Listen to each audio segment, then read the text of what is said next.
Okay, we're going to go ahead and get started. Since the crowd is rushing in, I figure this is a good time to start. Accessibility. My name is Christopher Lee. I'm with Georgia Tech, and thank you for coming. As probably most of you are aware in this room, accessibility is a very large issue on campus colleges across the country right now, specifically around a series of lawsuits that have been happening, OCR complaints that have been happening regarding serving as well as providing products to students with disabilities across the country. We've got stuff happening at Penn State over the last couple of years. We've Arkansas, we've got Arizona, even at Georgia Tech. There's all kinds of issues regarding ICT accessibility.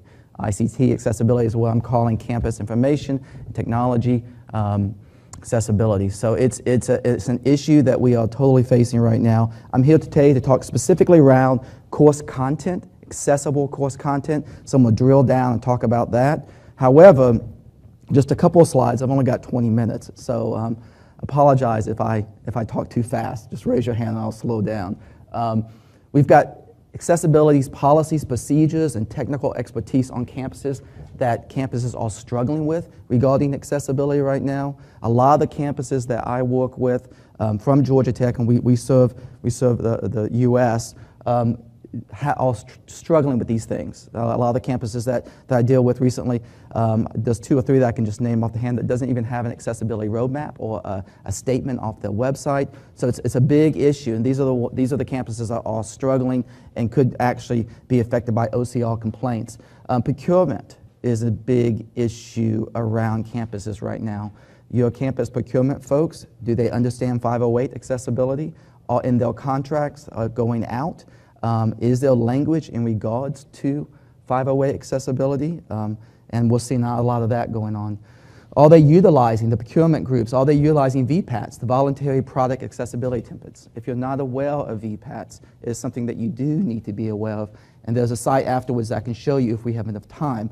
But these are actual guidelines and standards that the federal government has put into place to say if you have a vendor that is supplying a product to your campus, do they meet specific 508 guidelines, accessibility guidelines? So VPATs are very important. And then obviously the huge issue we've got right now regarding accessible course electronic course material.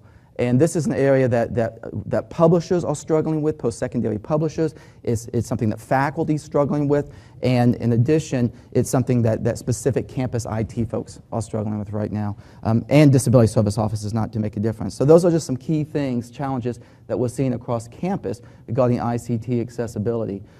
Now, when we drill down and we start looking at accessible electronic course material, there's a slew of challenges that we're facing, and I just want to highlight these.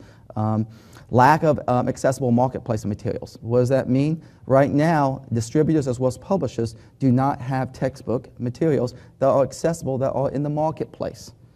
Currently, we are working with, Georgia Tech is working with 92% of the marketplace of higher education publishers, Pearson, McGraw, Cengage, Wiley, all of these, and they are struggling to try to figure out how do they deal with this specific issue right now, specifically if you layer on learning management systems on top of it. So we know that there's not a marketplace. Now, Georgia Tech received a Department of Education grant about 2 years ago that worked with a distributor called CourseSmart that rents textbooks to students. And CourseSmart specifically actually had to make their application allowable for screen reading software to be able to access their content. So if you're using JAWS, which is about screen reading software, which makes up about 85% of the screen reading software out there right now that's being sold, it's individuals who are blind, their books could not be read offline. And we worked with them to make that happen. So you're looking at very few, maybe Pearson, 100 textbooks totally in post-secondary environment that are accessible. This is a big issue. This is a big issue that we're facing with. There is no federal legislation that is mandating publishers, post-secondary publishers, to make sure that their content is in accessible format. There is federal legislation dealing with K-12, passed in 2004 under IDEA. So we're seeing a national repository for K-12 materials, but we're not seeing that national repository for post-secondary. Now, the publishers don't want to see that happen. obviously. That's the last thing they want to do. But what was happening over time was that different states, Georgia included, were seeing state legislations pushed by the Learning Disability Association of America, National Federation for the Blind, and other key disability organizations to push this state legislation to say that, hey, if you're going to purchase any books, any content, it needs to be accessible. But you can just imagine faculty regarding academic freedom around that. It was huge. So in Georgia, what I'll be sharing with you is that all university system was proactive back in 2007, put $600,000 aside to develop a centralized hub site of manufacturing, training, and technical assistance in a holistic approach, not only the content, but adaptive software to offer to students with disabilities. We have a reuse rate of all content of about 45%. We saved the University System of Georgia, and not only just the University System of Georgia, technical colleges and private institutions in Georgia, $1.5 million a year. We had campuses doing the same books, post-producing the same books. They were buying the book or going to the bookstore, cutting, scanning, and producing them into a variety of flavors of alternative media. It was crazy. It was crazy. So we centralized it. We've put it under some sort of umbrella, and it's worked very well right now. The other area that I want to just highlight, and a lot of people don't know this, is that Onyx, these are the online information exchange. This is the metadata that publishers send to like Amazon electronically to tell you the title, the ISBN of the number, the author, and information like that. In 2010, Onyx added 10 categories to their metadata files that included accessibility. So these are things that if I'm going to purchase, going back to the marketplace, a textbook, I'm going to actually know that, hey, it has these things in it. It does this. The images are described. The book has been zoned so I can navigate it using my assistive technology. So nowadays, we've got the mechanism out there. The problem is that the publishers yet have fully adopted that. They're dealing with other issues right now. But they will eventually adopt that, and so will Amazon, and so will other distributors. So it's pretty exciting what's happening. There's a lot of movement in the field of accessibility regarding course materials, but it's still in its infancy in many ways. The lack of one standard flexible digital file, and there's lots of discussion about that. As I mentioned earlier, there are flavors of alternative media. You've got accessible PDFs. You've got accessible doc files. You've got the DAISY format, which is a really popular one. Depending on how the DRM, which is farther down here, works, the digital right management tool that is embedded into the content, depending on that, it depends on if the assistive technology or the hardware being used will actually be able to access the content. So we've got some issues around that still is happening. Under AMAC, we're using primarily accessible PDFs, unless we have an individual who's blind. And then we do a doc file, and then we use DAISY also. And we produce this all in-house. We also have struggled with looking at how we deal with STEM titles. And we're using Math and Mail, which is another flavor that's very, very actually expensive to actually produce. So again, there's no standard flexible digital file right now. There's some advocates say that DAISY is the way we should go. HTML5 is opening up all kinds of doors for us. So there's some good stuff on that. Publishers' expertise, I mentioned this already. The expertise there is just growing now. We're seeing the major publishers like Pearson, McGraw, and Cengage, and so on, starting to hire accessibility experts to have a unit within their houses to actually deal with accessibility. And this has just been recently in the last 2 to 3 years. So again, we're going to see some changing in that. The medium to small publishers is a whole nother ballgame. The ones that can't afford to truly implement accessibility within their houses is going to be a challenge. And that's where we're going to need some subsidized groups working with them, alternative media producers is what I call them, in order to make this happen. Production, post-production, low-cost technology. There's no tools out there, not truly tools out there, that actually takes a book and converts it into an accessible format. That's cheap. Right now, for the most part, other than DAISY, and there's some work with that, you have to touch each page. You have to paginate it. You have to zone it. You have to make sure each of the images have been described. It is outrageously time-consuming and outrageously expensive. Why AMAC was set up is that we actually can buy down that cost using kind of the whole psychology around the large numbers to buy down, actually. So if we have experienced staff, high-end equipment, we can actually make that time and that cost come down a little bit. But there's still some issues around that. Dealing with copyright infringement issues, you've seen a lot of information regarding this out there right now. I mean, how much information can you put online that is what you're allowed to do as an institution. So, and how do these books go out if they're not secured with the DRM? You know, that means they're open. And this is the publisher's bread and butter. So it's a very tough, challenging situation we're dealing with right now. Faculty and staff understanding of accessible course material. We are dealing right now regarding in the U.S. particularly around 10 to 11% of students enrolled in our institutions having some sort of a disability. And about 85% of that usually deals with print. We are relying on Campus Disability Service Office to make that decision. Right now, AMAC serves about 2,000, 2,500 institutions where we're seeing the thread and data that we're collecting of how these institutions are working with the publishers and how they're working with their students. And it's quite interesting. There's been some really good movement in it, but it's still got a lot of work to be done. And then I put down LMS integration because that's a whole nother aspect to this. No matter what application you do, you've got to make sure that your content is accessible. I know in Georgia we did a pretty good feasibility study on our LMS system, which is Desire to Learn, and it was pretty accessible, except for we get faculty to put inaccessible content, and then we've got some challenges. So these are just some of the hurdles that we are facing regarding course material accessibility. I will tell you, again, I won't spend too much time on this, but I will tell you that this has been taken up from a national standpoint. There is like no post-secondary higher education federal law right now in place, like K-12. But there is a recommendation to possibly do that. And you can believe the lobbyists for the publishers are crazy about this right now. They don't want it to happen. But there was actually a Higher Education Opportunity Act. Under that, there was a commission that was put in place. It's the AIM Commission, the Accessible Instructional Material Commission.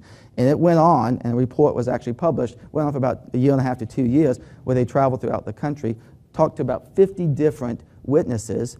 We were involved in this, and a report was actually published. And there was about 19, I believe, findings that were cited in them. One of them was possibly looking at federal legislation.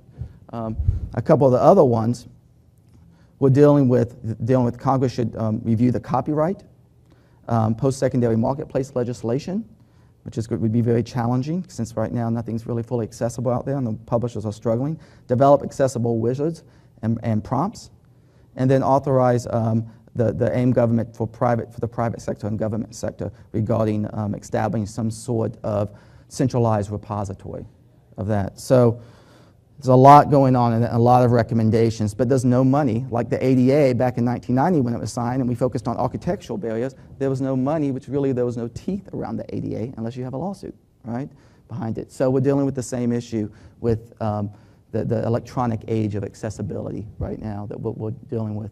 So I just wanted to throw this up just to give you kind of a snapshot, a bird's eye view of what the population is nationally that we're dealing with on your campuses. So primarily, the largest population is people with learning disabilities. These are individuals that may have trouble with decoding. The letters on the page could be true dyslexics, even though there's very few of those. But that's what you're seeing mostly. Large percent of individuals with learning disabilities have reading problems, written expression disorders, and so on. ADHD, we're seeing psychological disorder and mobility impairments. You notice that individuals who are blind and visually impaired are lower down, but they're the ones that actually are the strongest advocates out there nationally on making things happen. And you see the OCR complaints really coming from these individuals.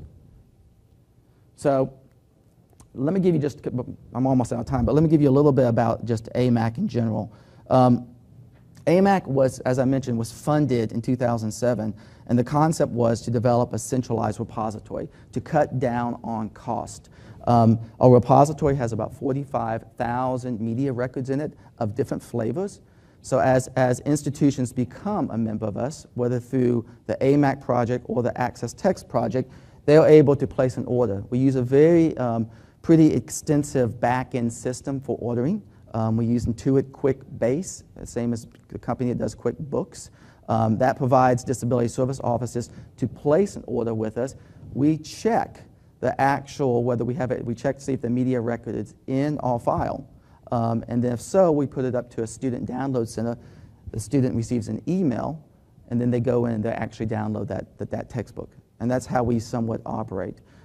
We can do up to 500 orders a week, which is a lot of orders, considering most textbooks are between 600 and 850 pages. We bring in student workers as well as expert specialists to actually convert these textbooks. The Student Center itself is pretty impressive.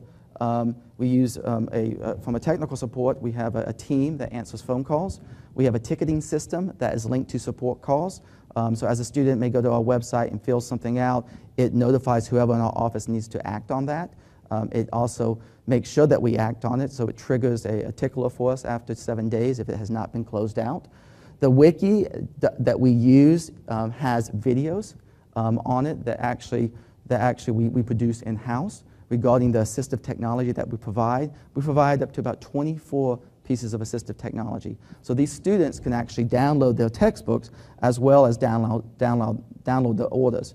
So right here what you're seeing is kind of a snapshot of the textbooks that we produce and how they're put up onto our external wiki that's password secured. So the student downloads that. Now what's important is that they are date stamped and time stamped because these files are open. There's no digital right management. So these PDFs, these doc files, unless they're DAISY, are completely open, which means that these students can share them. So the membership agreement that we have, or membership agreement we have with our institution is crucial, that it's legally sound. And these students sign off on something on their campus that says that they will not share media. They do that. So I will tell you the cost savings of these books. I told you about 45% or so reuse rate. Prior to 2009, we were spending $300,000 a year with Amazon because we would go to the publisher and we would request the electronic file, and we had no idea if it was going to come or not. So it was a real challenge for us to know when or not do we order this book or we walk over to the bookstore. And considering we were serving 275, at that time it was more like 175 or something like that, institutions, that wasn't going to work. Timeliness and quality is huge. You want the students to receive their textbooks as the course begins. And we were seeing 2 to 3 to 4 weeks happening on our campuses throughout the university system of Georgia, which is not something that we could allow anymore. We ended up, a big part of the cost savings, and this is open to anybody free, all your institutions are available to this, allows for the Access Text Network. I mean, it's a free publisher, so this is something that the publishers have actually paid for. Publishers being the Pearsons, McGraw, the Wileys. And what they've done is they've given foundation funds for us to develop an application internally that will allow us to, if you're at University of Wisconsin and you want to get a publisher file, it would actually link over to the publisher. The publisher will approve it or deny it. They could deny it because it's in their archives back from 2000 and they don't have it anymore, right? They will approve it, and then it would be put on an FTP server and then download it for 14 days. It would be able to be downloaded for 14 days by that institutions. So this application using Intuit QuickBase, same as QuickBooks as I mentioned earlier, is actually filtering all of this. There's 280,000 records that have been filtered, approved and denied. About 85% approved, mostly. The other aspect of this, and this is just amazing data that we're collecting, because you can just imagine, we know, based on a specific title, across the country, out of these 2,000 institutions that we're serving, we know that, okay, Title A has been requested 25 times. We know this is the format that it comes in, which is huge. We know this is the time frame it comes in. That saves money for campuses. They don't have to bring on student workers to convert these files. So it's a pretty impressive. The other area that we have built into it is the first that I know of in the world, accessible textbook finder. So like AMAC, there are other accessible media producers out there. You've got a program called Bookshare, you've got a program called Learning Ally, all federally funded. AMAC is not. And they are producing textbooks in different flavors. So why reinvent the wheel? Why try to reproduce it? So this is a federated search that will allow you to put in the ISBN number or the title, and it will tell you exactly where these books are being or at. And the individual, the student, or the Disability Service Office can actually go to those AMPs and actually request it. So this has been a huge saver because this allows us not to go buy those books from Amazon or go to a bookstore having to buy them or go to the individual campuses bookstores and having to buy them. So it saves a lot of time. The publishers have funded this for about 3 years right now. So it's growing, and we're seeing right now about 50% of over 50% of the requests that they were getting prior, and again, this is the large publisher. Not all the publishers are involved in this. That's been a struggle getting publishers actually to participate. But the larger publishers are seeing over 60% of what the requests they were getting now being filtered through this Access Text project that's underneath AMAC. So it's been wonderful for the institutions. It's been wonderful for us, AMAC, because it cuts down on our cost, and our cost savings go up each year. I'm going to open it up right now for questions. There's a lot I've thrown out. Are there any questions? Yes. So it seems like textbook publishers, I'm very angry. So You're not alone. There's no way that they're not even thinking about creating ebooks anyway. So they have this digital data. I mean, they should have their text in digital form. Right. It's a small step to, I mean, it's a huge step for somebody who's not a publisher, but when a publisher is creating a textbook, they could be creating digital versions. Have you thought about extending your services to these publishers? Yeah. Like there could be a consultant that all of the publishers could hire to just get them on this track.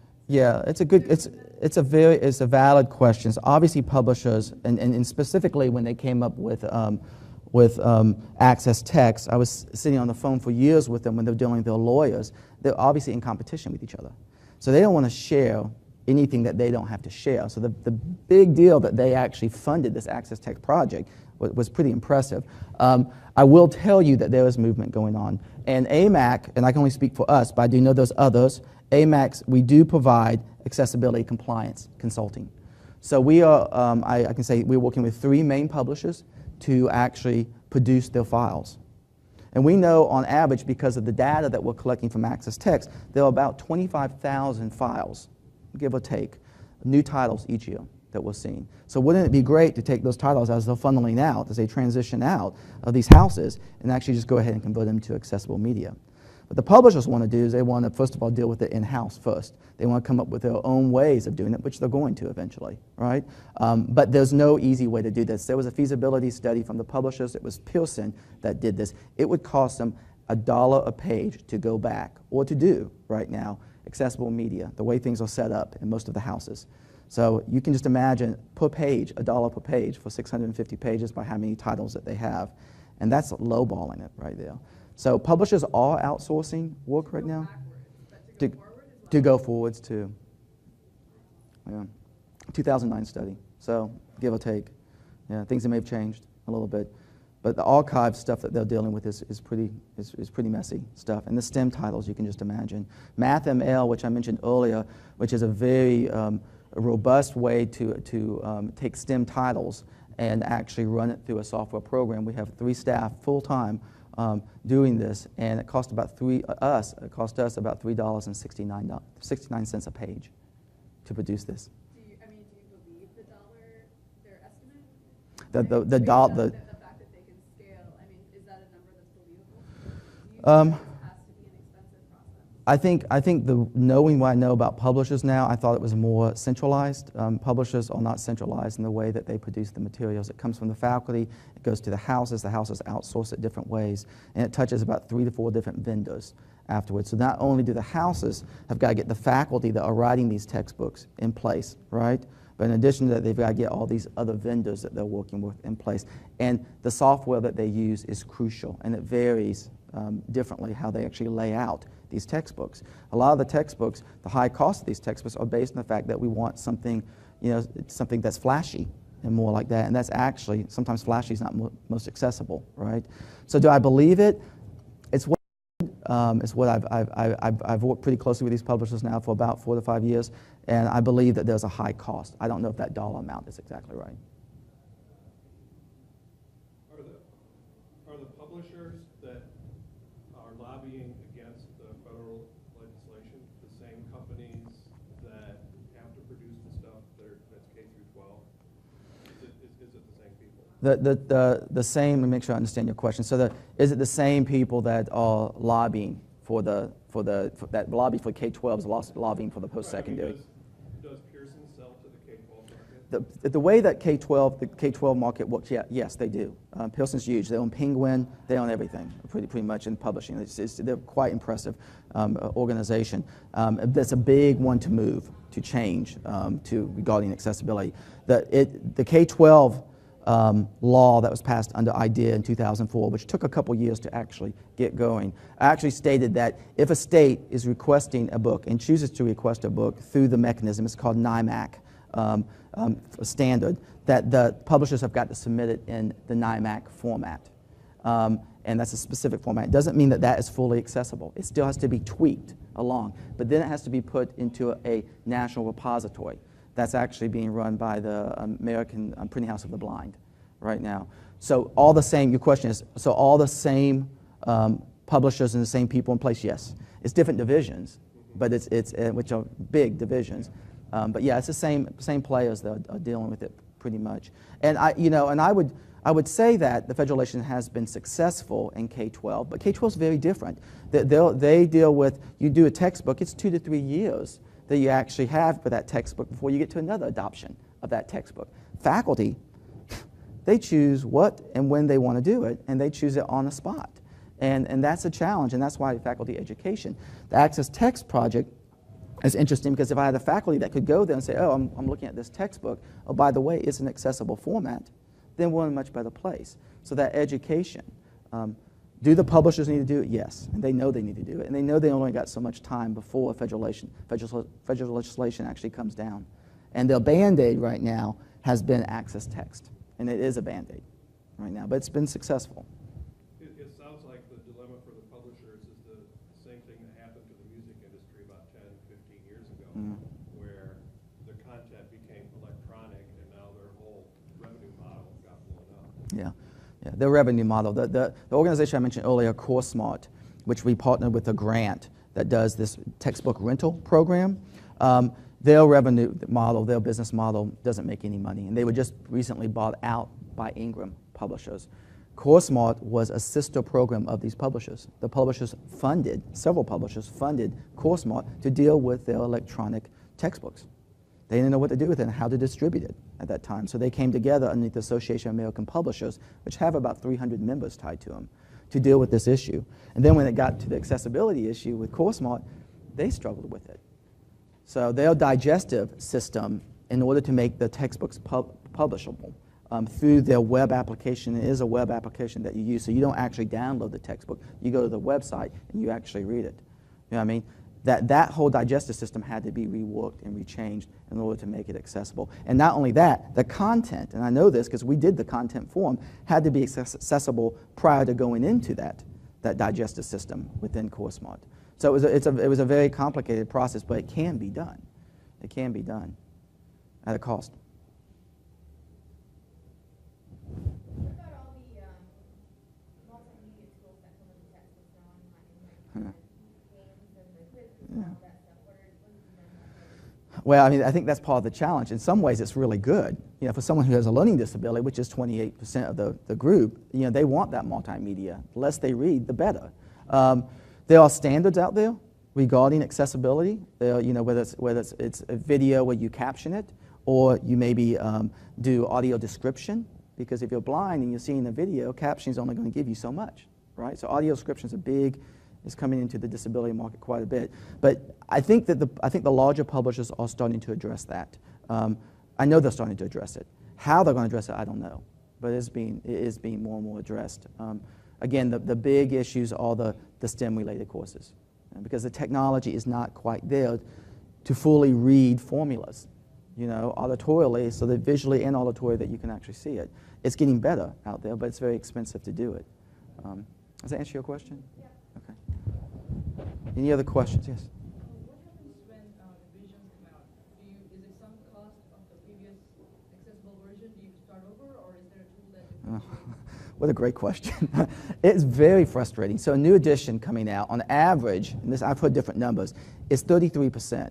It's supposed to be, the book has to be changed in order for it to be a new edition. And I've heard different numbers, but that's what I've heard. We don't usually see that. So we have to redo the book each time. Yeah, each time. Now, so that really is a struggle specifically when we do Braille. e-Braille or hard copy Braille. Now, I will tell you with Braille, we've been very creative, and other states are doing this too, not just us, but to utilize prison programs. So there's a series of 33 prison programs, and we work with Gatesville, Texas, 90 women doing all Braille for $2 a page versus $6 to $8 a page. Now let me give you what a Braille book costs, okay? A math Braille book could cost $30,000 to $50,000. $30,000 to $50,000 because you're thinking about all the graphs have to be tactile. You know what I mean? There's no technology out there to do that yet. So when you utilize, and this is the whole point of this presentation, is a centralized, you know, whether you do it in your state or you come together and do a regional, a centralized accessibility center for manufacturing is crucial right now because the publishers aren't there yet.